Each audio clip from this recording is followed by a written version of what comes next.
One day you're sad, the next day Mm. you're glad, one moment you're mad, the next moment you're scared.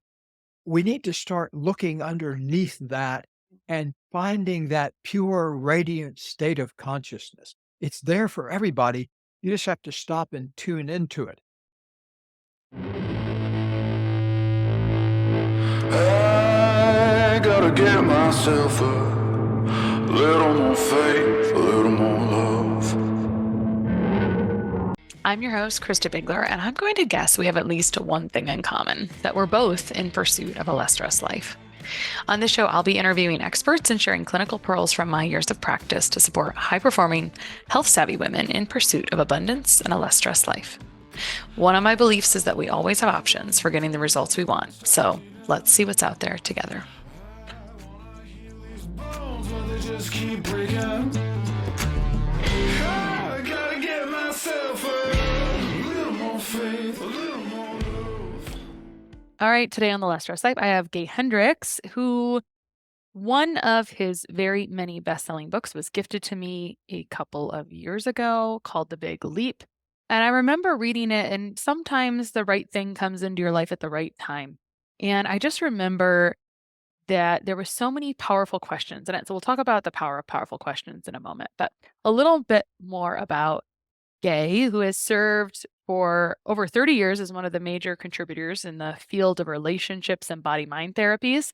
He, along with his wife, has been the author of very many bestsellers, including Conscious Loving, At the Speed of Life, The Big Leap, and Five Wishes. He started with a degree in counseling from Stanford in 1974. And then after a 21-year career as a professor at the University of Colorado, he founded the Hendricks Institute and then later the Foundation for Conscious Living. And he's still going very strong. He was a executive coach for companies like Dell Computers, Hewlett Packard, Motorola, et cetera. And I think he's got so much brilliance to share today. Welcome to the show, Gay. Thank you. Good being with you. Yeah. All right. So I think sometimes we read bios like that, or we arrive here at this point of life and we see everything that you've accomplished, this a success coach, a high performance coach, a best-selling author, but it wasn't always that way. Could you tell us a little bit about your origin story and kind of the beginning of your awakening? Oh, sure. I had a rough start to my life in a particular dimension. When I was born, I had some kind of upside down glandular wiring. So even though everybody else in my family was skinny as a rail, I put on extra weight even in my first year of life. I was one of those real fat babies. And then I became a fat toddler. And so they were taking me around always, even up into my teenage years, around to different specialists to see if they could figure out what was wrong with me. Because I was basically eating the same food that everybody else was eating, but it was making me fat. So later on, medical science actually discovered the problem, but they didn't know about it at that time. And now they would give me a certain set of shots and things like that would correct the problem, but that wasn't known back in 1950 or 55. So anyway, I started out as a problem basically, and although I was very smart in school and that kind of thing, being fat really made it affects everything. And so by the time I never got the problem solved in the medical way, because nothing ever seemed to work until this one magic day when I was 24 years old. And I decided to take responsibility for healing the problem myself rather than have somebody else do it. I had an amazing enlightenment experience of a certain sort that happened on this one day when I was 24, and it led to everything changing. And what happened was, right now, if you looked at me, you'd see that I weigh about 180, 85 pounds. I'm 6 feet tall. I look athletic. In fact, I just came from working out at the gym where I work out 3 days a week. And so I'm very passionate about staying physically fit. And, but if you had seen me when I was 24 years old, you'd see a person who weighed 100 pounds more than I weigh, a little more than 300 pounds at the time. And I was also stuck in a really bad relationship that I was trying to get out of, but I didn't have enough money to move to another apartment. I had a really tough, stressful job as kind of a wrangler at a school for juvenile delinquents. I was called a teacher there, but it was really like running a dormitory full of Mm. 24 juvenile delinquents and handling all their stuff, and then teaching a couple of classes a day. On a particular day, I went out for a walk and I slipped on the ice. It was a New England day and it was cold and it snowed, and I slipped on the ice and I went wham down on my back and I hit my head, but I didn't knock myself unconscious. It actually had the opposite effect. It knocked me conscious because it knocked me out of my usual way of seeing the world. And during this 2-minute period while I was in this altered state, it was like the lights went on in my body and I could see where I was holding a lot of anger, of stuff going way back to my father dying and things like that. I could see how I had all this sorrow and fear that I had never touched on. And I just was oblivious to my inner world. But I saw something else in that enlightenment moment, 2 minutes or so, where I could see that everything, like all my emotions and everything, took place against a background of what I called pure consciousness. That I could see in this 2 minutes that there was this place in me that didn't have any programming on it, that was just pure radiant consciousness, just like yours, just like the person next door. We all have that, but most of us cover it up with other stuff and we don't really appreciate it. But in that 2 minutes, it was like the lights came on inside me and I could see who I really was. And so I think what saved my life probably as I was coming out of that experience, I realized, oh, I'm still lying on the ground. I'm freezing. Oh, I want a cigarette. At the time, I forgot to tell you, I smoked heavily too, 2 or 3 packs of Marlboros a day. And so I had something, I don't know where the idea came from, but I said, I make a commitment to doing whatever it takes to feeling that pure consciousness all the time and being able to know who I really am. And that commitment, I think, really changed everything because I came back to my regular awareness. I still had the same crappy job and I still had the same difficult relationship and I still smoked and everything at the time, but I started making changes on a daily basis. Like, for example, I started eating only food that felt like it fed that pure consciousness rather than feeding my old 300-pound body. And within a month, I lost 35 pounds. I lost a third of my excess body weight in a month just doing this new thing. And so that was where everything started to change. And then over the next year, I lost 100 pounds. I got out of the relationship. I changed my life. I went back to school, got my master's and my doctorate in counseling. And I haven't had a dull day since. Started writing books about it. And so once I found my life, in developmental psychology, we say in your 20s, you experiment. In your 30s, you find your life. In your 40s, you build your life. And in your 50s, you start to enjoy your life. Hopefully, you're enjoying it all along, but most people get more light up, enlightened about their lives when they're in their 50s. But I got the great gift of waking up at age 24. So I found my life in my 20s rather than in my 30s. And I feel really blessed because of that, even though it took a painful falling down and almost knocking myself unconscious to actually get the process started. I think some of us just have to bottom out before we can start changing our lives. As someone in my 30s, I do feel like I am finally finding my life to that point. But you brought up the concept of consciousness. So let's talk about it because I think something I feel really passionate about is awareness, assessment, awareness, right? That's how I feel about consciousness. How can we define consciousness tangibly? You had this somewhat tangible experience when you fell down and hit your head, and all of a sudden, not everyone, how does someone awaken consciousness when they don't fall down and hit their head? So, what is it? Well, that's why I wrote The Big Leap, so you don't Yeah. have to go around banging your head on the ground. Yes, such a great question. I just knocked my light over here. The first thing that we need to do is look underneath all of our transitory emotions. One day you're sad, the next day you're glad, one moment you're mad, the next day you're scared, and next moment you're scared. We need to start looking underneath that Mm. and finding that pure, radiant state of consciousness. It's there for everybody. You just have to stop and tune into it.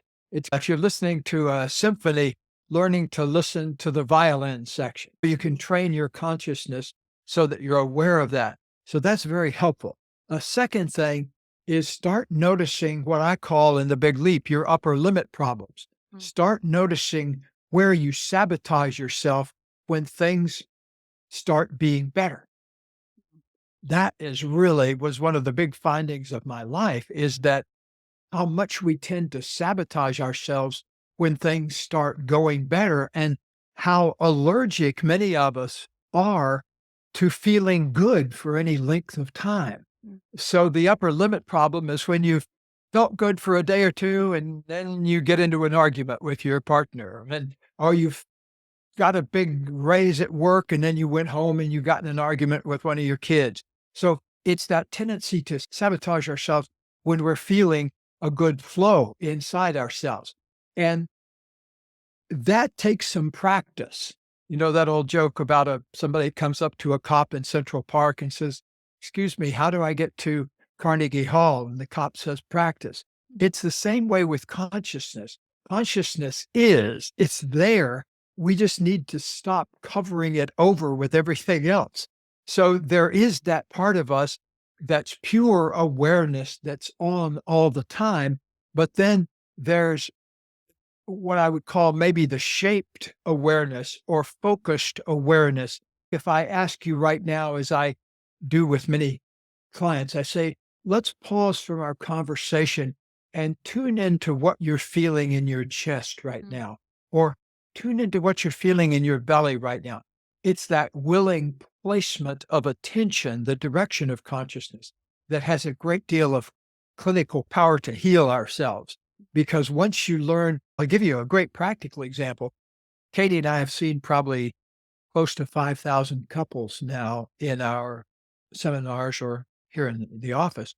And one of the things that all of them pretty much come in with is they know how to communicate their anger and they keep communicating about it all the time, but they don't get to the sadness or the fear that's underneath and is really driving the anger. And so a huge breakthrough comes through. I've seen it hundreds of times in here where a person says, "Oh, I've been expressing anger at you, but what I really am is scared you're going to leave me." Mm. Whoosh, that's a huge moment because I always tell my coaching students that the biggest journey any human being ever makes is 12 inches from here down to here, from their head down to their heart. Because the moment you get underneath what your head is telling you and say, "Oh, I'm scared," or, "Oh, I'm sad, and I've been sad since I was 7 years old when my father died." There's part of ourselves that tucks another part of ourselves away, and it doesn't come up until much later that maybe you're in a close relationship when you're in your 30s, and suddenly up come old fears when you were 2 years old or 7 years old and that kind of thing, and we need to know about that so that we can communicate about that straightforwardly rather than creating arguments that recycle over and over. We've had people in here that have been having basically the same argument for 30 years because it's always based on the recirculation of anger. And the other thing that gets couples in trouble is that all arguments between couples are a race to occupy the victim position. One person says, "Hey, I'm the victim. You're making my life miserable." And the other person says, "Wait a minute. You're the one that's making my life miserable. I'm the victim here." And I've literally seen people take years and years in that victim drama until somebody sticks their head out of the clouds and say, "Oh, I take responsibility for that. I see what I do to contribute to that drama." The moment you have that breakthrough, the moment you poke your head out of the clouds of the old trance, you get a whole different view of life because there's a very different view of life that comes from, ha, you're wrong and I'm right. That's one view of life. But the other view of life is to come back home with your responsibility and say, oh, wow, why do I keep creating this same argument over and over again? Of all the possibilities that were open to me last night, why did I pick a fight? You begin to take responsibility and claim agency and power over your own being. That changes everything in life because that relocates the location of your control. It puts it over here on you rather than other people having to change to make you happy. Mm. There's so many important things here. You just talked about the most important journey you'll ever make is from your head to your heart. And in very many recent interviews, this has come up in different ways about. And so, really, the point of me saying this is just that concept of success leaves clues. You hear the same message. And I remember I had a guest say recently in Eastern cultures, they would say, think less, feel more, right? And they would do these Mhm. bottom up or heart based therapies, where in the Western world, we're still very much practicing getting out of our head and into our heart and into that feeling. On the note of relationships, I often feel that some of the biggest sources of our stress is our relationship with ourselves and our relationship with others. And so often, as we talk about these types of topics that will group into development of self, people say, how do I help my partner or my children cultivate consciousness? I think the first way to answer that is to say the best type of teaching is through modeling. Like a while back, somebody told me an argument that started in their family when her partner went in to meditate, but then got into a screaming match with the kids about, "Can't you kids see I'm trying to meditate in here?" Totally been there. Yeah, I think we all have in one way or the other. And but teaching through modeling, through demonstration is ideal, of course. However, also there are certain skills that parents can really teach kids that are really useful. Like I was out walking one day with my friends Ed and Mary, and they had a toddler at the time. And we were walking down the street, and their little boy Gabe tripped over a place on the sidewalk and basically did a face plant. And I noticed that what he did was look around to see how his parents would react to that. And so they said, "Hey, Gabe, what's happening?" And he shook it off. He, like a dog or a cat will shake off a little trauma. He shook it off and said, "Oh, I fell down." You know? Which is really a great thing. Like they didn't make a drama of it. They just create a condition for him to learn something. Now you can imagine another set of parents, helicopter parents, that would have started screaming and say, "Oh my God, are you all right?" and clustered around it and turned it into a drama. And so it's oftentimes that kind of message we give to kids that has a lasting impression is seeing how we handle something. And that's what I tried to do with my own daughter, although she's big now, she's in her 50s. So hopefully she's learned those kind of things. But I'll tell you though, I've worked with couples now for Katie and I have been working together since we got together, and we just celebrated our 44th anniversary of the day we met back in 1980. And one thing I've kept track of is, what do couples really fight about? It's basically only three or four things: Mm. kids, chores, money, or sex. And I'll tell you something, you can put this in the bank. Sex problems are never about sex. Money problems are never just about money. Problems with the kids are never just about money, and problems with the chores are never just about the chores. Something else is driving, especially any argument that's happened three or more times. Just file that away in your memory bank. Any argument that's happened the same sort of way three or more times, it's telling you that it's not about what you're arguing about. There's something else going on down in the basement that needs to be looked at. Like about a year into our relationship, 40 some years ago, I hadn't figured that out yet. There was this one magic day where I was criticizing Katie for something. And as I heard myself sounding angry or irritated, I realized that, oh, I'm feeling afraid down in my belly. I'm not actually anger. And so I just stopped. I said that. I realize I'm criticizing you and nagging you, but what I really am is scared. And I stopped and I tuned into that. Oh, I'm afraid I'm going to lose you. Had our relationship only 1 year and we were going through a big learning curve of whether we were going to stay together or not, and particularly whether I was going to make a full level commitment to her. And that moment of seeing what was underneath the surface, that really changed everything because you should have seen like her eyes suddenly, oh, because she was listening to me criticize her. And all of a sudden I'm talking authentically to her. And it made such an impression that we began to just do that more and more in our relationships, talk about what was going on beneath the surface.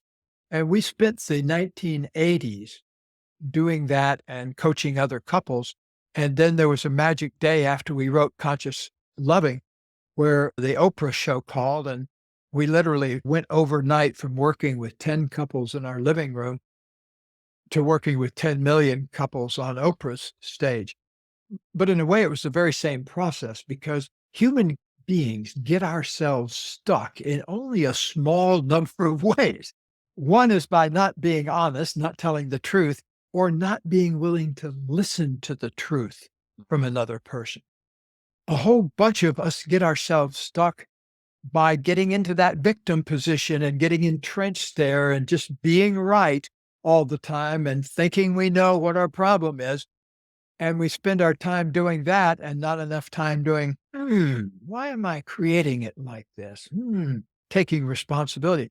But a big third one I've found with couples is that when people aren't feeling creatively fulfilled, like in the big leap, I talk about finding your genius zone, what you love to do and what you most feel passionate about.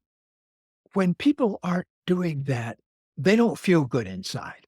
And that not feeling good about their creative expression causes a lot of rattle in the other areas of life, arguments, problems with your eating, weight, addictions, all of those things have one foot in the bucket of unfulfilled creative things that we need to keep bringing out of that bucket and bringing into real life. And that becomes a big issue in your 30s. And I'm glad you're already in your genius zone in your 30s, but it becomes a really huge issue when people are in their 40s or 50s if they haven't begun to tap that deeply creative part of us that I call your genius. For all of those who are listeners in your 20s or 30s, good on you for figuring out this so soon. But if you're in 40s or 50s, get a move on, read the book again, listen to it on Audible, buy the new one. Oh, by the way, I need to put in a plug for my new one, which is called Your Big Leap Year. It's a day book, one day at a time book. And I want everybody to know about that because people have been asking me to write it for 15 years. And I finally got around to doing it this past year. So I'm really delighted that it's out into the world. We're not going to give the impression that I know my full zone of genius. We'll come to that in a moment. We'll go talk about zones and fears, which I think are really important. But I've got to ask of when you worked at that juvenile detention center. And I spent 8 years also. I live on the territory of a reservation, and there's some hard stuff that happens here. And I worked in a medical center for 8 years, and a lot of health practitioners come in with very good intentions, but get very quickly burned out. And there's a lot of generational trauma, garbage, and disparities of all types going on there. And I'm wondering when I think about there's working on yourself, and then there's also, as you think about the impact on the world, you look at a very broken thing and you start to wonder, oh, is there help? What is the answer? Like, how do you bring consciousness to this culture or concentrated area where there is so much victimhood, generational trauma, et cetera? So that's an extremely hard question. I don't expect you to really actually have an answer because I've resolved that I don't know an answer as I've turned that over in my head many times over the years. I've been asked that a lot, and I have an answer, and I hope Good. it's satisfying, but it's a start anyway. I work with a lot of people who come, they want to work on their genius, but they're still in a job. And sometimes the job is a real fancy job. Like yesterday, I was working with a person who's a surgeon and he makes seven or $800,000 a year doing surgery, and yet it's not what he really wants to be doing. And how do you get out from under that? My suggestion always is to start with something doable. And what I start people with is 10 minutes a day. Pencil 10 minutes a day into your calendar, whenever you can get it. Just start every week and pencil that in where your 10 minutes is going to be and honor that scrupulously. Even if for that 10 minutes, the only thing you do is just sit there and say, what is my genius? Or what do I really love to do? Or what would really serve my genius? So you might not even do anything with your hands during that period of time, but at least you're focusing directly on that question about what is my genius and how can I express it? So start with 10 minutes, put it in your calendar. Here's what will happen if you do it, because I've had people do this for years. That 10 minutes wants to be 20 minutes the next week. And that 20 minutes wants to be 30 minutes. And what people do is gradually build up more and more time of in their ordinary regular job doing more of the things that they most love to do. Now that's a great thing to do because it's a constructive thing rather than sitting around thinking, oh, I'm not doing my genius. Oh, I gotta do another hip replacement. I've done 1,000 hip replacements. Like I had the famous case that I write about in one of my books, with his permission, of the dentist who came to me, a very successful dentist, made several $100,000 a year, but he was a poet at heart. And he always wanted to quit being a dentist and put his attention on going back to school, getting a master's degree in creative writing. But I just had him start writing poetry about being a dentist. And we actually getting a few of them published in dental journals. Imagine that. And wow, to me, that's genius because it's taking something that already is a profession or a job you already have and beginning to inject a little more consciousness into it. All right. So I'm going to come and ask you about the types, the zones here in a moment. But you were just talking a little bit about injecting consciousness into a challenging environment. And I think that's what it is, that people often think, oh, I've got this situation. And you earlier talked about modeling. And so when I think about a challenging environment, like a whole town of what seems like an entire town of people that need consciousness, what I hear is modeling and injecting that in there. And this also comes, I think this is also important because so often as we look at burnout, so often the recommendation is, or the fear maybe is, oh, I'm afraid to quit my job. And so instead of Mhm. quitting your job, what if you can somewhat have everything at first? By That's, I think, the way to start because there's an old saying from the spiritual tradition, the Sufi tradition. They say, once you embark on changing your life and becoming more conscious, you have to learn to do your work with your other hand. The work, if you're a potter, or that saying came from a time when people had very simple jobs. One person was a potter, one person was a shepherd, that kind of thing. So you need to begin to do that work with your other hand. You still do it, but you're putting a lot of focus on adding your consciousness to the mix of whatever you're doing. Mhm. We were just talking about a little bit about the zone of genius. Can we talk about all of the zones, the 4 zones? Yes. Probably one of the most underrated nutrients I use in practice is potassium. Low potassium can be a huge factor in energy, relapsing gut issues, thyroid function, and even regulating blood pressure. Now, your blood test for potassium will look normal most of the time. Otherwise, you'd feel faint and maybe like you're going to pass out. But your tissue levels of potassium will decline with an increase of the stress hormone cortisol. Big picture, I find it's just really hard for humans to get enough food-based potassium in their diet unless they live in a tropical place. And I'm usually recommending my clients get at least 4,000 milligrams of food-based potassium per day. That's why I really commonly recommend Jigsaw's pickleball cocktail to help my clients. It's one of the only electrolyte products on the market with a hefty dose of potassium at 800 milligrams per scoop, when most electrolyte products only have about 200 milligrams. making it really hard to reach those high doses of food-based potassium I recommend per day. Plus, it's automatically the best choice if my client is dealing with swelling, which can be related to imbalances of sodium and potassium in the tissue. I am a potassium evangelist, and Jigsaw's pickleball cocktail is one of my most used tools of the trade. You can get a discount on any of Jigsaw's amazing products, including pickleball, at jigsawhealth.com with the code LESSSTRESSED10. That's 3 S's, less stressed 10. In my work, I uncovered 4 big zones that people spend their day in. And the first 2 are zones that, when I describe them, know that I'm imploring you to get out of them as soon as possible, okay? Because the first 2 zones are your zone of incompetence, where you're doing things you're not very good at or you don't enjoy. And the second one is your zone of competence, where you're doing things that you can do, but somebody else could do them just as well. So those are 2 zones that you really want to place a focus on. Like in The Big Leap, I think I talk about the story of the day I was standing in line at the post office to send a package. And I stood there for 15 minutes in a line that was creeping forward at a glacial pace. And they had one clerk on duty that was handling all this.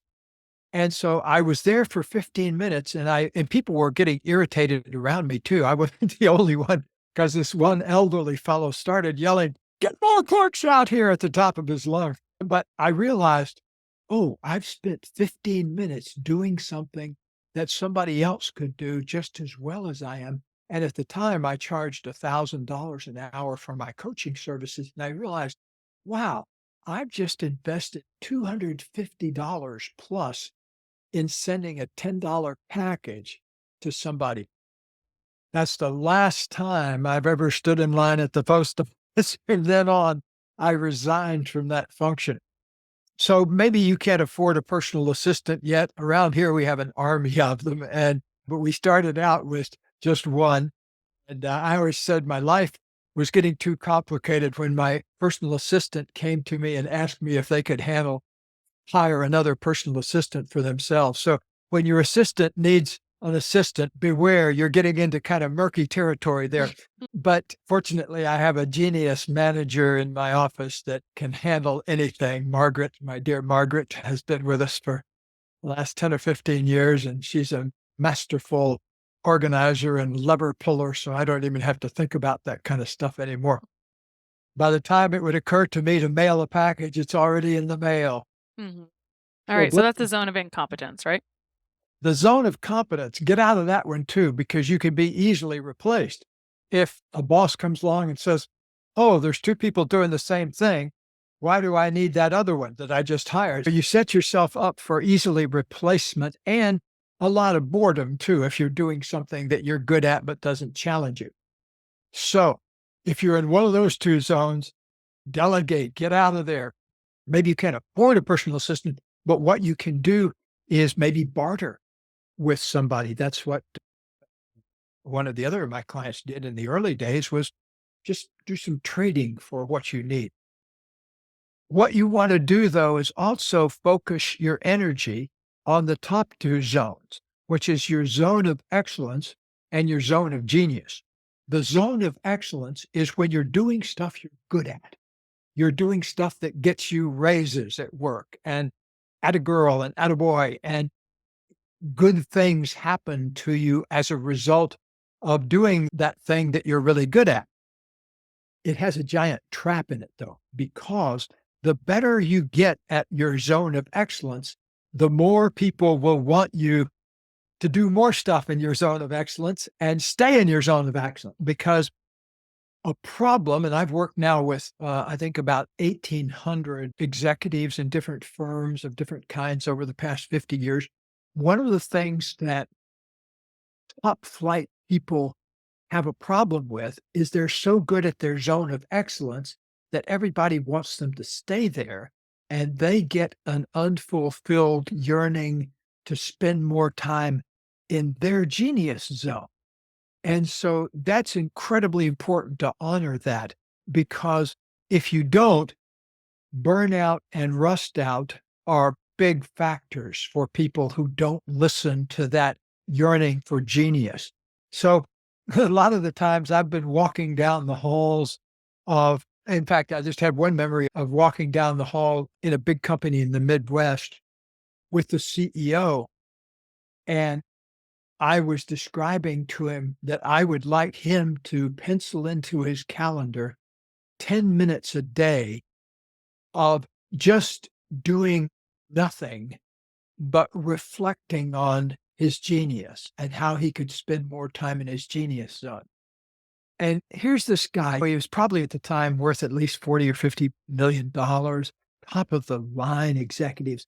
He said, "Oh boy, if only I could do that." Who's boss here? He's the CEO of this company that has 50,000 employees. And if he's not taking care of himself, what is that broadcasting down the line? And we're walking down the hall. I said, "Okay, do a 180." We go back to his office. We just sit there and do that for 10 minutes. And it started a real habit for him of taking his 10 minutes of genius time every day. And I know that it's addictive. Your genius is addictive and will keep wanting you to do more and more of it all the time. Ultimately, he got out of that corporate job and created, with a couple of his buddies, his own private equity outfit.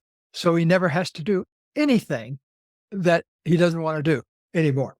And I started thinking that way in the 1980s. And when I first figured it out, I realized I was only doing an hour a day in my own genius zone. And so I started bumping that up. And by the end of the century, I started out trying to get to 30%. Then that took me a couple of years. And then I got to 50%. That took me a couple of years. And then I made this big, bold thing around 1990. I said, okay, by the end of this century, I want to be 100% living in my genius zone, not doing anything that I don't love to do. And it took me a lot of attention over the next 10 years. But by the end of the century, I'd eliminated everything that I don't love to do. So where are we now? 24. I've had 25 years basically of only doing what I most love to do. And Katie too, and our students. It's a magical thing you have happen. And it just requires, like you say, a little bit of application of consciousness. Expanding your consciousness is a certain area.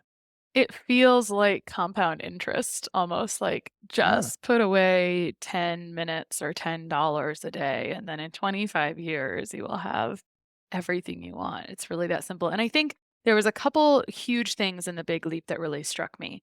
And I felt very seen or very triggered or very exposed. That's what I felt when I read it. And I was like, oh, I'm in my zone of excellence.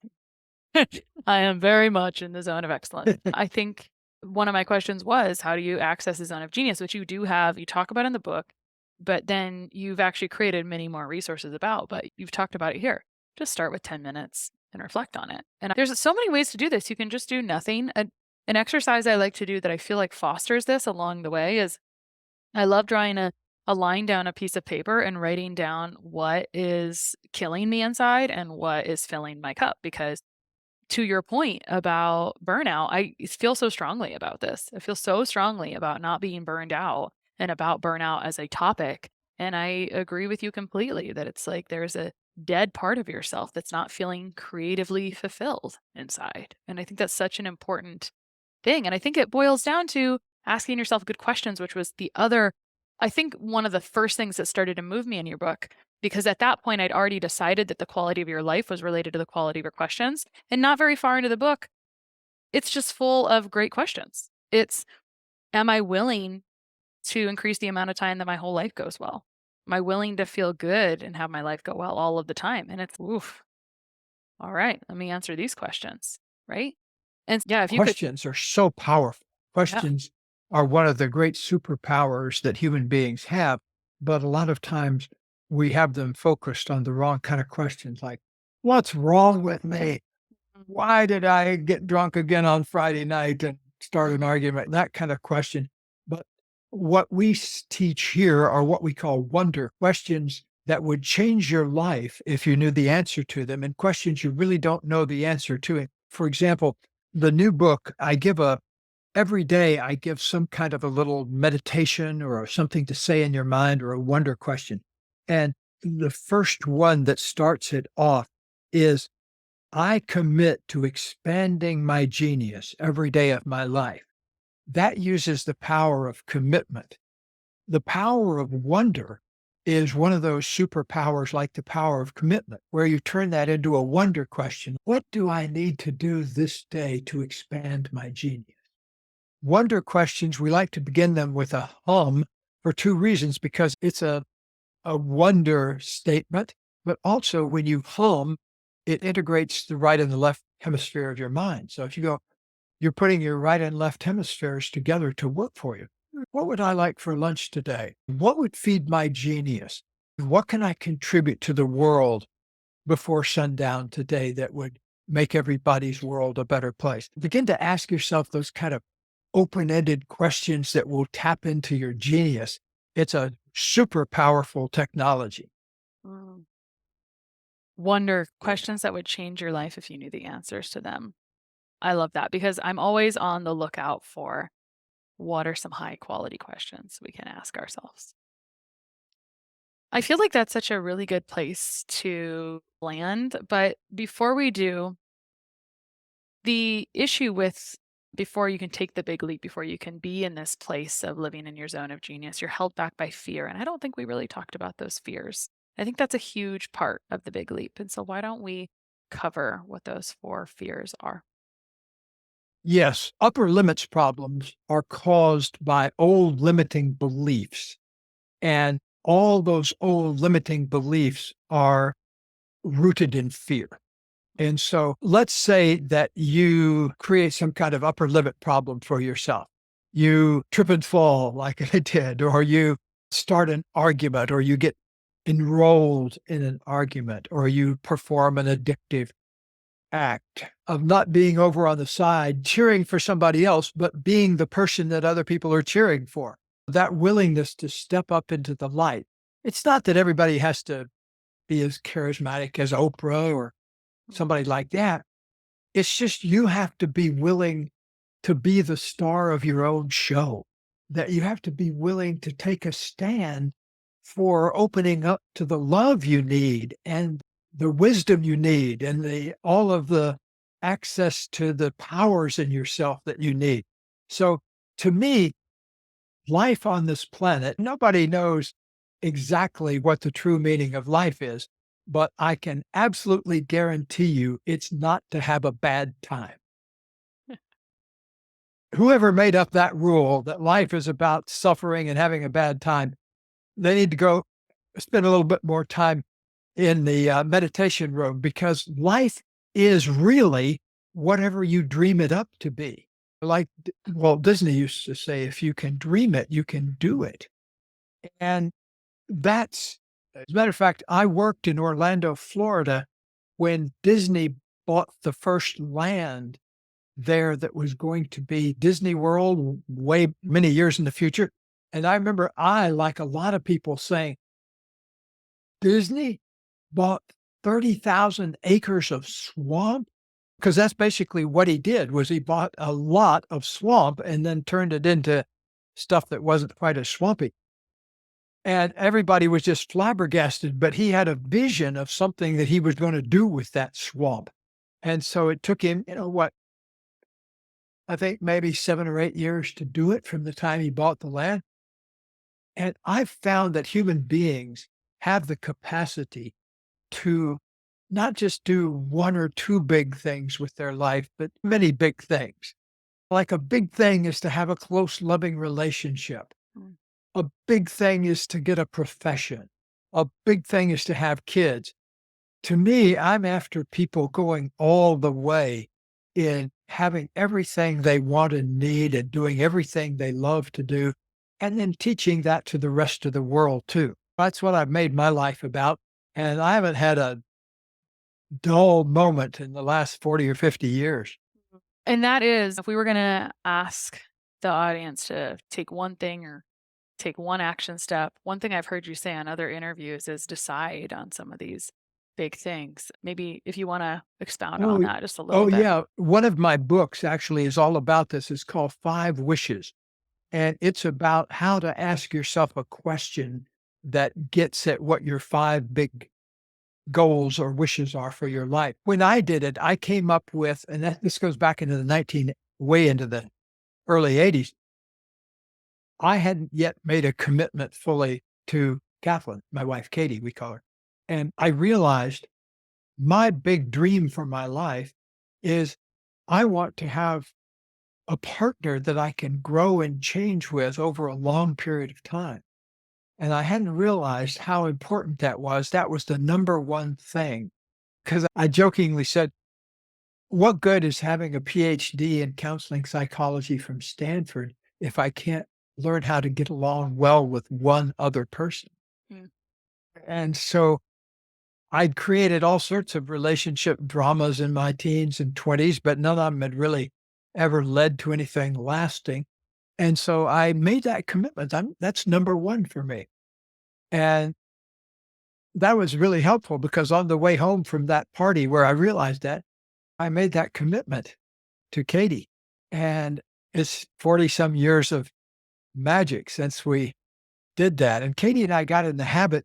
See, I think if I mentioned one other thing mhm, in relationship, not only do you have two people who need to get in touch with their own individual genius, I think every relationship has the genius of the relationship that needs to mm, be released. Why is this couple together? What are they there to produce for the world? Because a lot of people, if you really look at it, you say the only thing they really produce is they have a job and they make each other miserable, but not so miserable that they get a divorce for 30 years. And a lot of times that's what the situation when mm, people come here to work on their relationship. They're tired of recycling the old dramas. I think that if I go back to my own five wishes, one was to have a close relationship. One was to learn how to write from my heart rather than just from my head. mm, Because at the time, having a PhD at Stanford was great, but I can guarantee you they did not mention the word heart there. It was a very heady, difficult counseling and clinical psychology program, but it wasn't about learning how to write from your heart or anything like that. But I realized that even though I could write articles and things, I'd never really written anything that came from inside me. And so that was my number two or three. And then another one was to learn how to live in a state of completion. So I didn't have anything unsaid with important people or unlistened to. And a fourth one I remember when I wrote down my list of five was that I wanted to learn as much as I could about spirit and the creative force in life, whether you call it spirit or God or great spirit or whatever, it's that animating force of the universe. I wanted to learn as much as I could about that. And the fifth thing, and I still celebrate it to this day, is I want to savor my life. I want to be there for the important moments of my life. I want to be there for every moment of my life. mm, Remember that old John Lennon saying about life is what's going on while you're busy making other mm, plans. You know, that so many times we're up here where life is going on out here and we're not really participating with it. I want to be here for every moment of my life, whether I'm talking to 10 million people on Oprah or 10,000 or 100,000 or whatever listen to your show. I want to be there for the whole thing. And that's an art that you have to practice in life because I came from a place of not being there a lot of the time, not being in the moment, not being in the here and now. And that's where all the good stuff is for being there for the moments of love and juicy communication and creativity and all those kinds of things. It's a very magical place to be. I highly recommend that everybody put that on their big list is coming up with the five things that you most want to accomplish or experience in your life. mm. When I read in your bio that you've written 40 books, I think to myself, how do you have content for 40 books? But because you made this big thing about writing with your heart, I think it makes much more sense on how that has happened. And so now I know that the five wishes is on my list because you said it's all about asking yourself these good questions, which I think is that it's always, I feel like I'm always on the hunt for that. Where can people learn more about your work? Any last things that you want to say as we wrap up? Yes, the best place probably is our main website, hendricks.com. And there you can find out all about our trainings and our books. Our books are on sale everywhere. The new one, Your Big Leap Year, just came out a couple of weeks ago. Mm. So that's available everywhere. Our other website is Foundation for Conscious Living. And Foundation for Conscious Living is our nonprofit branch of our institute where we have a lot of free resources like videos you can watch on how to solve relationship problems and Mm. how to lose weight consciously and every sort of thing. You can do searches in there and find out what we said about all sorts of things. Enjoy that and then just make your whole life a quest for expressing and experiencing more and more of your genius every day and watch the magic unfold. Yeah, I couldn't think of a more beautiful mission and ripple effect in the world. And I'm glad I'm able to just be a little teeny tiny droplet in the ripple at the moment. So thank you so much for coming on today. Thank you for getting into your genius zone and showing other people how it's done. Thank you. Bones, but they just keep breaking. I gotta get myself a little more faith.